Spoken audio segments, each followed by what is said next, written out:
ආයුබෝවන් මට මේ එක්තරා කණ්ඩායමක් ඉල්ලා හිටියා පොතකට මහේන්ද්‍ර පෙරේරා ගැන විස්තර ටිකක් ලියලා දෙන්න කියලා.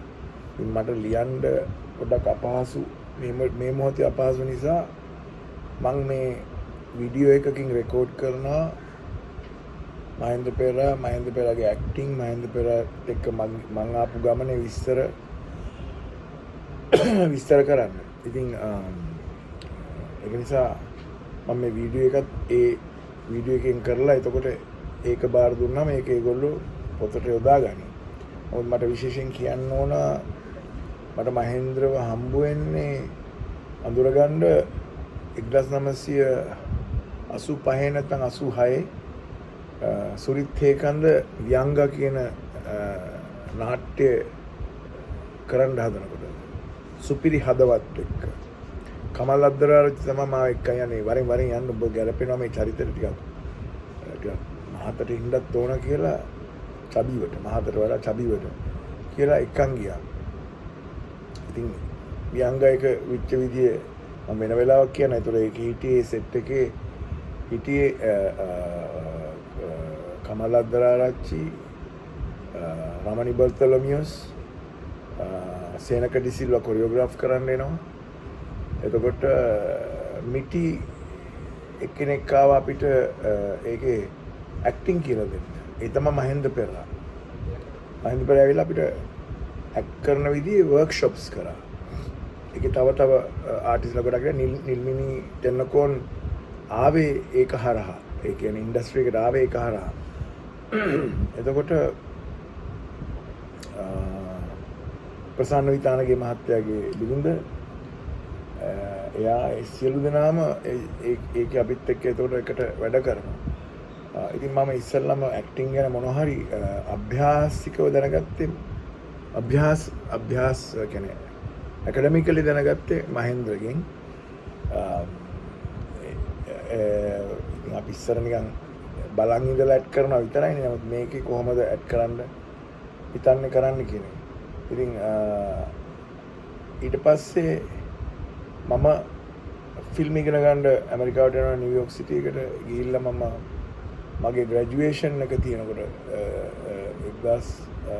1994 වගේ ග්‍රැජුවේෂන් එක තියෙන. නමුත් මම ඒ ඉස්සෙල්ලා ග්‍රැජුවේෂන් එකට ෆිල්ම් එක හදන්න ගන්නවා. ඒක තමයි සිහින දේශය. මගේ පළවෙනි උතාන්ත චිත්‍රපටිය 35mm ෂූට් කරේ.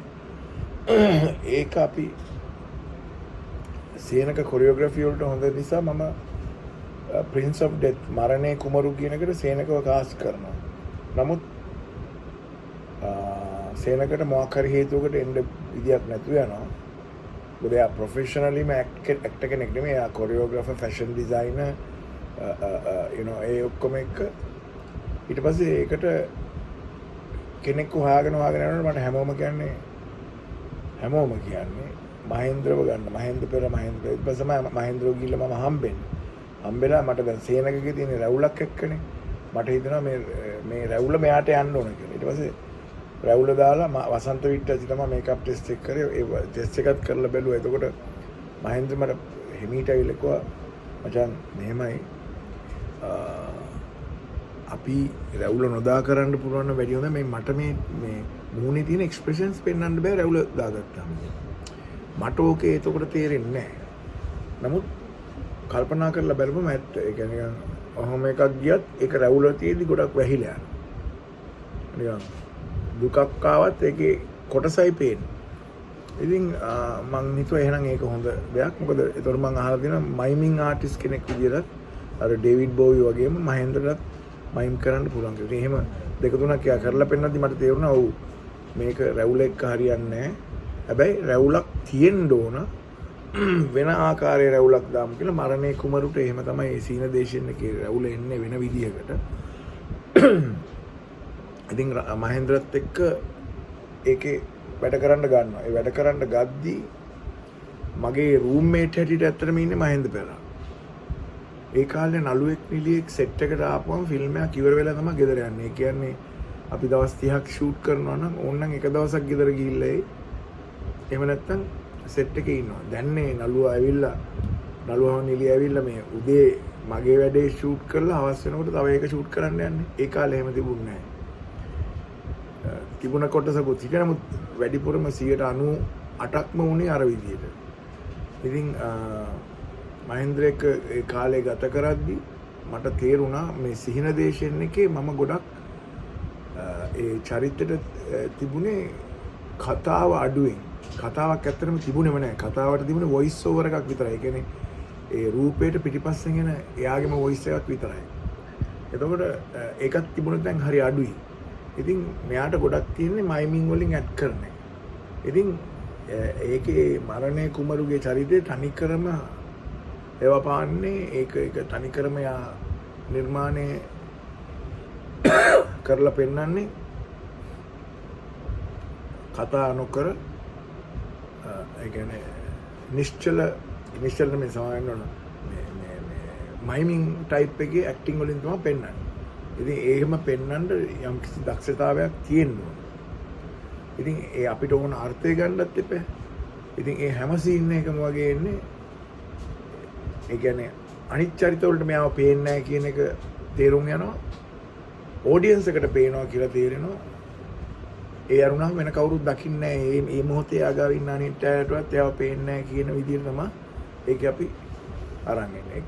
එකම දේ අර බෝම්බයක් පුපුරලා එක්කෙනෙක් මරනකොට වසන්ත විට්ටච්චි දකින්න එයාව ගිහිල්ලා මෙහෙම බදා ගන්නවා. ඒ වගේ දේවල් තියෙනවා. මොකද ඒතොර මේ ලෝකෙන් එහා පැත්තට යනවා. මරණයෙන් එහා පැත්තට. ඉතින් ඒකත් එක්ක වෙන නැවුම් අත්දැකීමක් මම දකින්න ගන්නවා. සීන දේශෙන් නොබලපු අයට ඉස්සරහට බලන්න පුළුවන් වෙයි. මම ඒක ඩිජිටල් කරලා දාපුවම. ඉතින් ඒ එක්ස්පීරියන්ස් එකත් එක්ක මම මහේන්ද්‍රව කාස්ට් කරන. ඒ වෙනකොට මහේන්ද්‍රට කවදාකවත් කවුරුත් මේන් කැරක්ටර් එකක් දීලා නැහැ. මම සිහින දේශයෙන් එකෙන් පස්සේ මිල්ල සොයා කරන්න ගන්න. මිල්ල සොයා එක ලියනකොට මේක වයිල්ඩ් හෙවන් කියන නමින් ලිවි. නමුත් ඒකේ අඩංගු දේවල් එහෙමමයි. නමුත් මම ඒකේ කැරක්ටර් එකට තෝරගන්නේ මහේන්ද්‍රව. මොකද මට ඕන රංගපාන්න පුළුවන් නළුවෙක්. අපි ඒ කාලේ විහිළුවට කියනවා ඩස්බින් හොෆ්මන් කියලා. මම සයිඩ් එකට අරුණා අර දිගනාහේ තියෙන ඩස්ටින් හොෆ්මන්ගේ වගේ. ඩස්ටින් හොෆ්මන් කියන්න බෑනේ. ඒ වගේ එක්කෙනා ඉන්නේ ඩස්බින් හොෆ්මන්. ඩස්බින් කියන්නේ අර කුණු දාන කූඩේනේ. ඩස්බින් හොෆ්මන්. එතකොට දැන් නම් ගැරි ඕල්මන්ගේ තත්ත්වෙටම ඇවිල්ලා තියෙනවා. ඒ කියන්නේ මහේන්ද්‍රගේ ඇක්ටිං හරි දක්ෂ ලෙවල් එකකට ගිහලා මම විශ්වාස කරන ලෝකේ ඉන්න දැන් ජීවතුන් අතර ඉන්න අයගේ මම කැමතිම නළුවා ඒ කියන්නේ දක්ෂම කෙනා ගැරි ඕල්මන් විදිහට මම දකින්නේ.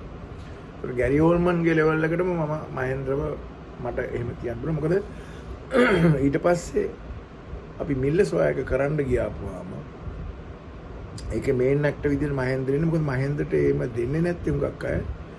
කොට කළු අර ලස්සන නෑ වගේ ඉස්සර මේන් කැරක්ටර්ස් වලට එන්නේ ලස්සන කොල්ල කෙල්ලෝනේ. ඉතින් මම ඒක කඩනවා. මිල්ල සොයායකින් මම කඩනවා.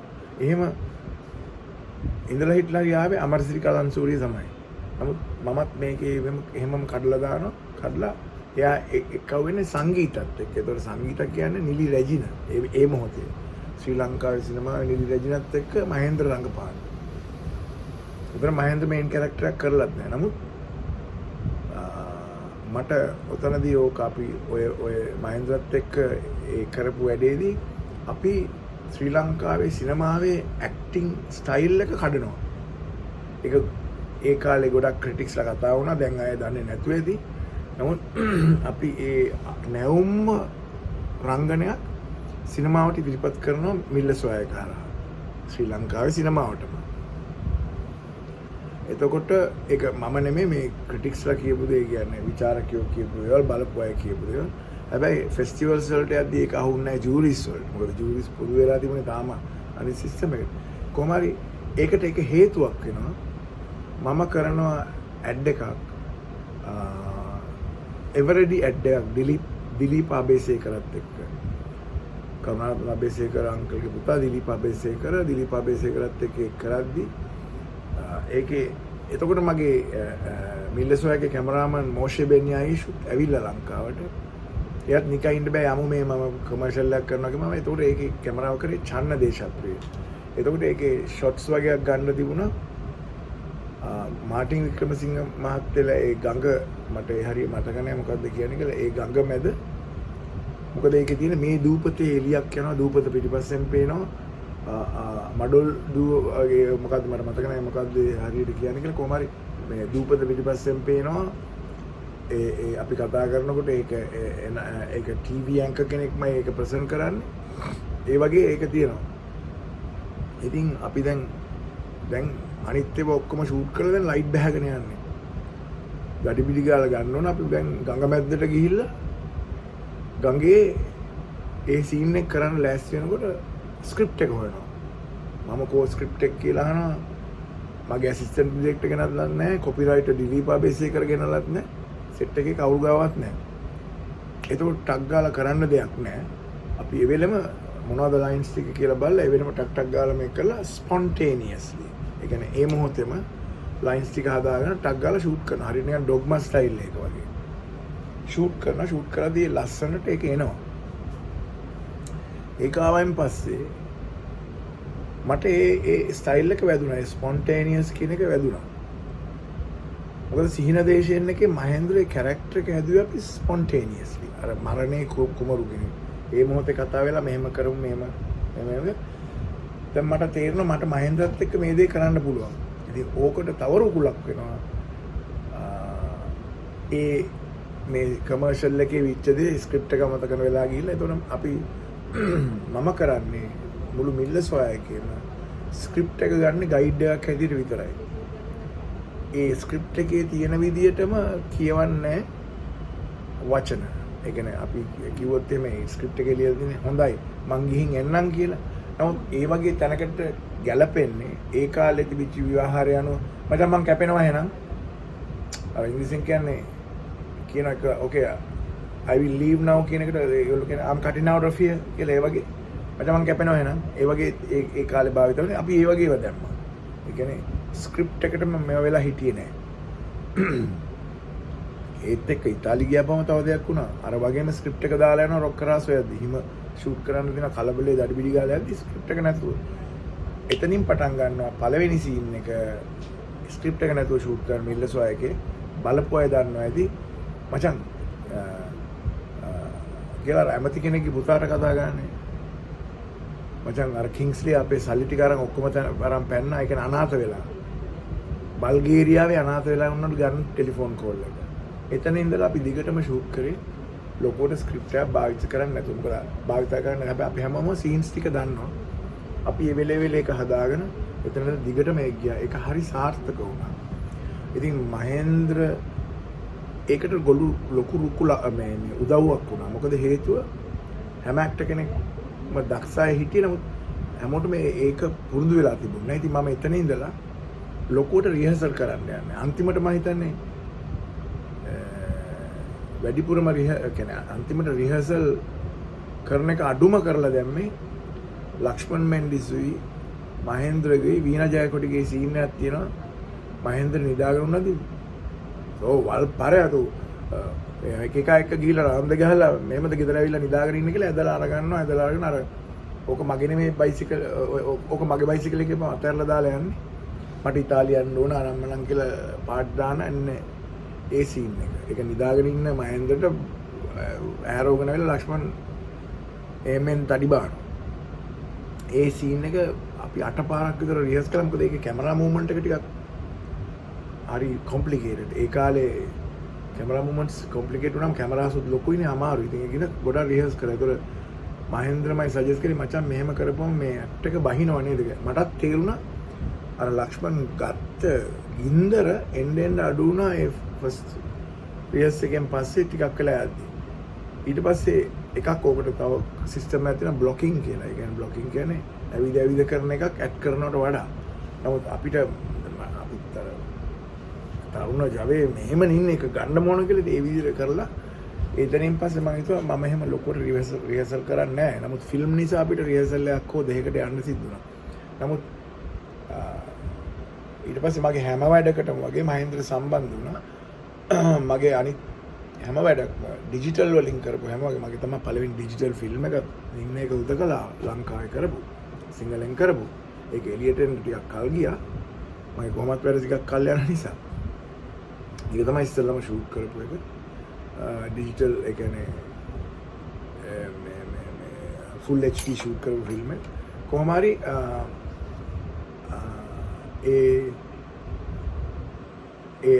අපි ෂූට් කරපු ස්ටයිල්ස් වලට අපේ ඊළඟ මම අනිත් ෆිල්ම්ස් වලයි ටෙලි සීරීස් වලයි නෙට් මොනවාද වෙබ් සීරීස් වල කිසිම එකක රිහර්සල් කරේ නැහැ. මම කෙලින්ම ටේක් එකට යනවා. මොකද මම මිල්ලස් හොයා එකේ බලපුවාම මට තේරුණේ මම ගොඩක් ඒ කාලේ තියෙන NG takes කියන ඒවායි good takes කියන ඒවායි. එඩිටර් කෙනෙක් good takes තමයි දාගන්න එඩිට් කරන්න. නමුත් රවීන්ද්‍ර ගුරුගෙත් එක්ක මම එඩිට් කරද්දි මම කිව්වා රවි අපි ඔක්කොම ටෙක්ස්ට් ටික දාගෙන බලලා ගමු කියලා. ඒකේ සෙට් එකේ ඉවත දාන්න ඕන කියන ෂොට්ස් තමයි ගොඩක් ඒවා අපෙන් ගත්තේ. මොකද ඇක්ටර්ස්ලාගේ හොඳ කෑලි තිබුණා ඒ වගේ. ඉතින් ඒක නිසා අර රිහර්ස් කරනවා කියලා විශේෂයක් නෑ. මම කෙලින්ම කැමරා රෝල් කියලා ඇක්ෂන් එකේ ඉඳලා තමයි යන්නේ. ඉතින් ඔය ඒ ලයිව් බොහොම නිකන් ලයිව්ලි මිල්ලසව බලපු නැති කෙනෙක් ඉන්නවා නම් බලන්න ඒක ආවේ ඒක ෂූට් කරලා ඉවරලා එඩිට් කරලා ඉවරනේ 2000 වෙද්දි මොකද ඒක ආවේ 2004 නිකන් බලන්න කෙනෙක්ට සැකයක් තියෙනවා ඊට කලින් ලංකාවේ තිබුණ ෆිල්ම්ස් වි ඊට ඕකත් එක්ක ඇක්ටිං වෙනස් වෙන එකයි ඕගොල්ලන් ගොඩක් තියෙන්නේ මට ඕනකම තිබුණේ ඒ කියන්නේ මහේන්ද්‍ර පෙරේරා කියන්නේ all round actor කෙනෙක්. එයාට මං මොනවාරි කියපුවම මහේන්ද්‍ර ඉතින් අපි දැන් වෙන හුඟක් ඩිරෙක්ටර්ස්ලා ගිහිල්ලා කියනවා ඉතින් ඔයාට තමයි මේ කැරක්ටර් දෙන්නේ වගේ. නමුත් මම මහේන්ද්‍රෙක් වැඩ මචං මේ කැරක්ටර්ස් දෙක තුනෙන් ඔබ මොකද්ද කරන්නේ? ඔයා දෙනවනම් ලොපය දෙනවනම් ඕන කැරක්ටරයක් මං කරනවා. කවදාකවත් මගෙන් කියලා නෑ මට මේ කැරක්ටර් එක දෙන්න මට මේ කැරක්ටර් එක දෙන්න කියලා. ඕන කැරක්ටර්. ඒ කැරක්ටර් විනාඩි 5ක් තියෙන්නේ. ඒ 5 හරි. හැබැයි ඒක මම දකිනවා ඒක උපරිමයෙන්ම කරනවා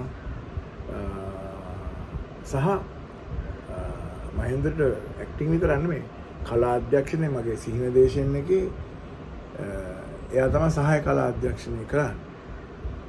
එතකොට මිල්ලස් වයකේ ඩාන්ස් එකම කොරියෝග්‍රාෆ් කරන්නේ මහේන්ද්‍ර. ඒ වගේ එයාට නොලෙජ් එක තියෙනවා. එයා not just an actor, he's an artist.